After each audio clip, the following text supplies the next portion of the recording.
Hello everyone, स्वागत है आपका हमारे यूट्यूब चैनल में। और आज हम एक इम्पॉर्टेंट क्वेश्चन को यहाँ पे डिस्कस करने वाले हैं जो केमिकल काइनेटिक्स से रिलेटेड है और पूछा गया था CSIR नेट जून 2016 में। तो चलिए ये क्वेश्चन क्या कहता है देखते हैं। If the rate of reaction are R1 and R2 at concentration C1 and C2 of our reactant respectively. ठीक है, तो यहाँ पे क्या कह रहा है कि दो रेट ऑफ रिएक्शन दे रखे हैं R1 एंड R2। और R1 जो रेट ऑफ रिएक्शन है वो कब है, जब कॉन्सेंट्रेशन है C1, और कॉन्सेंट्रेशन जब C2 हो जाती है तो रेट ऑफ रिएक्शन क्या हो जाता है, R2 हो जाता है। हमें पूछा क्या गया है कि the order of reaction N, ठीक है, with respect to that reactant is given bye.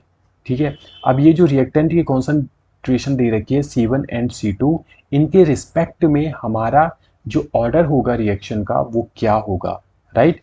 और अदर चीज हमें यहाँ पे दे रखी है कि assuming that the concentration of all other reactants and temperature remain constant, यानी कि ऑल जो रिएक्टेंट्स हैं, ठीक है, उनकी जो कॉन्सेंट्रेशन है और टेम्परेचर है वो कांस्टेंट है, यानी कि अदर रिएक्टेंट्स का इनके ऑर्डर ऑफ रिएक्शन पर कोई भी प्रभाव नहीं पड़ने वाला है, कोई भी इफेक्ट नहीं पड़ने वाला है।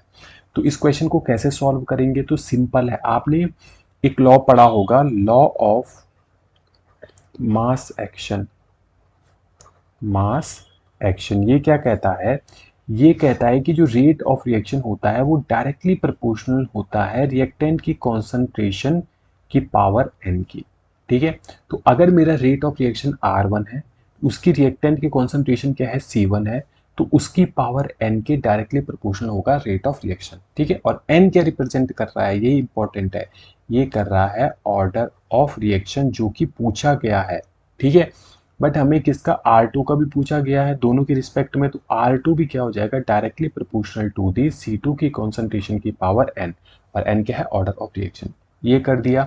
अब इसने क्या कर रखा है, यहाँ पे लॉग अप्लाई कर रखा है, तो सिंपल सा प्रोपोर्शनलिटी कांस्टेंट को हम यहाँ पे हटा देंगे। अगर इसको इक्वेशन 1 माने और इक्वेशन 2 माने तो हम क्या करेंगे, इक्वेशन 1 डिवाइडेड बाय इक्वेशन 2।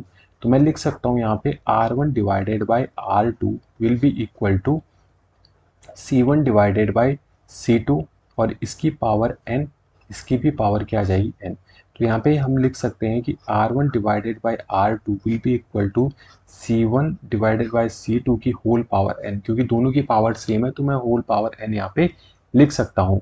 अब हम क्या करेंगे बच्चों, अब हम करेंगे लॉग अप्लाई। तो लॉग को अगर मैं अप्लाई कर दूँ, log R1 divided by R2 will be equal to log C1 divided by C2 की होल पावर n।